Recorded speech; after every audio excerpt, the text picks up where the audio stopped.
امام موسیٰ کاظم رضی اللہ تعالیٰ عنہ اپنے بابا جان امام جعفر صادق رضی اللہ تعالیٰ عنہ کے وارث و جانشین اور عکس جمیل تھے، مسند علم نبوت کے جانشین، اہل بیت اطہار رضوان اللہ تعالی علیہم اجمعین کے امین تھے، معرفت الہی کے مہکار تھے، زہد و تقوی کے شاہکار تھے، جود و سخاوت کا دربار تھے، اور اپنے دور میں دنیا کے سب سے بڑے عالم، سب سے بڑے سخی اور عبادت گزار تھے۔ آپ رضی اللہ تعالیٰ عنہ نیک، عالم، عبادت گزار اور زاہد شخصیت کے حامل تھے، قرآن مجید کے نہایت دلکش انداز میں تلاوت فرمانے والے، اور خود بھی جب تلاوت کرتے تو روتے بھی جاتے تھے، اور ساتھ بیٹھنے والے بھی آپ کی آواز سے، آپ کے انداز کو دیکھ کر ان کی آنکھوں سے بھی آنسو جاری ہو جاتے تھے۔ آپ کی کیا ہی شان ہے کہ آپ انتہائی قدر و منزلت کے مالک اور عظیم و شان مجتہد تھے، عبادت و طاعت الہی میں مشہور زمانہ تھے۔ مدنی چینل کے ناظرین، امت مسلمہ کی نگاہوں میں انتہائی بلند مقام، شجرہ عالیہ قادریہ رضویہ کے 7ویں امام امام موسیٰ کاظم وہ ہستی ہیں جن کی ذات ہمہ جہت شخصیت کی حامل تھی، بڑی قدر و منزلت والے منفرد شخصیت۔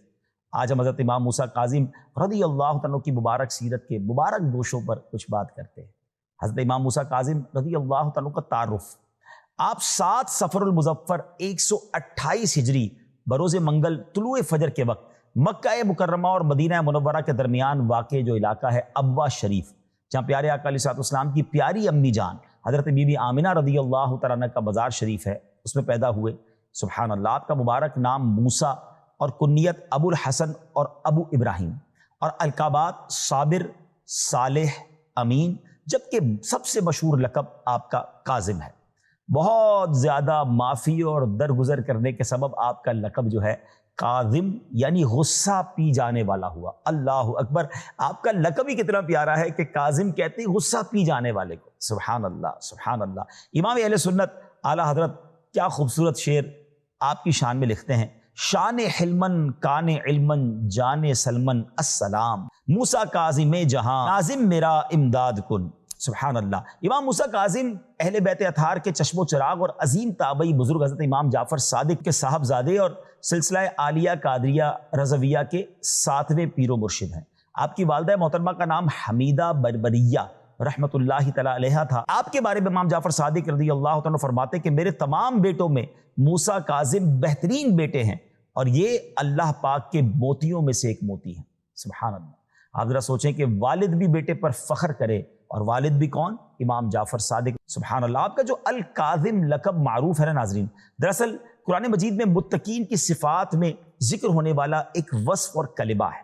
جب لوگوں نے آپ کے اندر اس وصف کی کیفیات ملاحظہ فرمائیں تو ان کے دلوں نے خود بخود اس بات کی تصدیق کی کہ اس زمانے میں اس لقب کی آپ سے زیادہ کوئی حقدار شخصیت نہیں ہے۔ پھر یہی بات دلوں سے نکل کر زبان پر آئی، اور ایسی زبان پر آئی کہ یہ شہادت بن کر رہ گئی جسے آج تک دہرایا جا رہا ہے۔ قرآن مجید میں اللہ پاک ارشاد فرماتا ہے: الذین ينفقون فی السراء والضراء والکاظمین الغیظ والعافین عن الناس واللہ یحب المحسنین، جو غصہ پی جاتے اور لوگوں سے درگزر کرنے والے ہیں۔ تو یہاں اسی قرآن پاک کے لفظ مبارک سے سبحان اللہ آپ کا لقب کاظم پڑ گیا، جو غصہ پی جانے والے۔ اللہ کرے کہ آپ کے اس وصف کا صدقہ مجھے اور آپ کو نصیب ہو جائے۔ ہم تو جناب کوئی ہمارے خلاف کوئی بات کر دے، ہمارے مزاج کے خلاف کوئی بات کر دے، ہر وقت تیار رہتے ہیں لڑائی کے لیے، اور ایک طرف ہم کہتے ہیں کہ ہم ان بزرگوں کے غلام ہیں، ان کے پیروکار ہیں، اور ہم ان کے مرید ہیں۔ تو امام موسیٰ کاظم تو معاف کرنے والے ہیں، غصہ پی جانے والے ہیں۔ تو آیا مدنی چل کے ناظرین، آپ بھی اپنے اندر یہ کوشش کریں نا۔ امام موسیٰ کاظم رحمۃ اللہ تعالیٰ کی مبارک رات عبادت میں اور دن روزے کی حالت میں گزرتے۔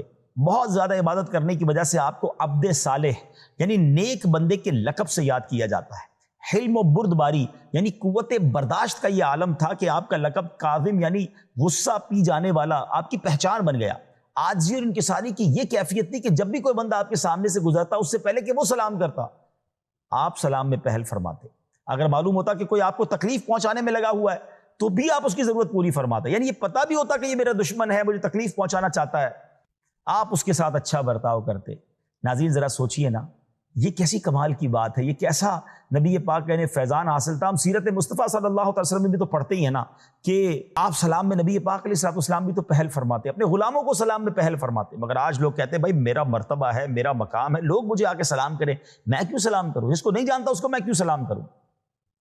نہیں، سنت یہ ہے کہ جس کو جانے جس کو نہ جانے، مسلمان ہے سلام آپ کریں، اور پہل کریں گے تو ثواب بھی آپ کو زیادہ ملے گا۔ اور سبحان اللہ، جو سلام میں پہل کرنے والے ہوتے ہیں نا، ان کے دل سے تکبر دور ہو جاتا ہے، ہاں دل صاف ہو جاتا ہے۔ اگر آپ چاہتے ہیں کہ ہمارا دل عاجزی کا پیکر رہے تو سلام کو عام کریں اور سلام میں پہل کریں۔ اور سبحان اللہ، اتنی بڑی شخصیت، اتنے بڑے خاندان سے تعلق، مگر آپ جس کو جانتے نہ جانتے سب کو سلام میں پہل فرماتے۔